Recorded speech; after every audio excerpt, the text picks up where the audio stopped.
Hallo zusammen und willkommen zu noch einem weiteren Unboxing von EMK. Heute haben wir ein besonderes Münze. Das ist sehr schön. Man kann da sehen, das ist aus der Prägestätten, der USA Prägestätten, United States Mint. Es ist eine schöne Münze und es ist ein bisschen ein Flashback heute, was so schön ist. Da haben wir noch United States Mint und sehr schön dieses Etui.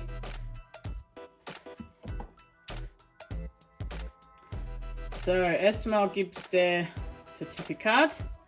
Das ist der 2019 American Liberty High-Relief Gold Münze.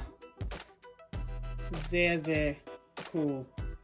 Und wir zeigen diese Münze, weil dieses Monat EMK hat ein besonderes Angebot von dieser Münze. So, warum nicht?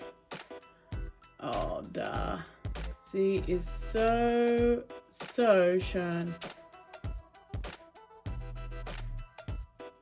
Schöne Liberty.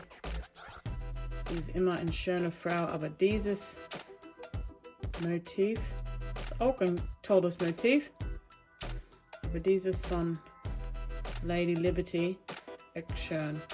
Ganz kurz schauen wir ohne Kapsel. Und das ist noch mehr Besonderes.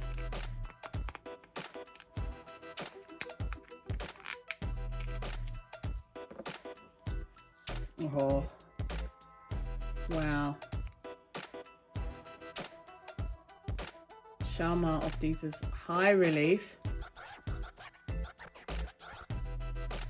So gut geprägt. So gut geprägt.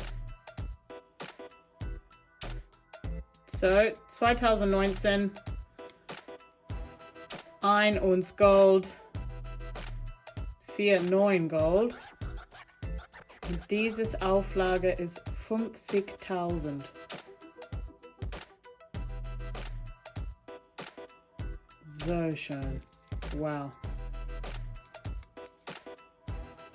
So, wenn jemand hat das in 2019 verpasst, jetzt gibt es noch eine Chance hier bei EMK.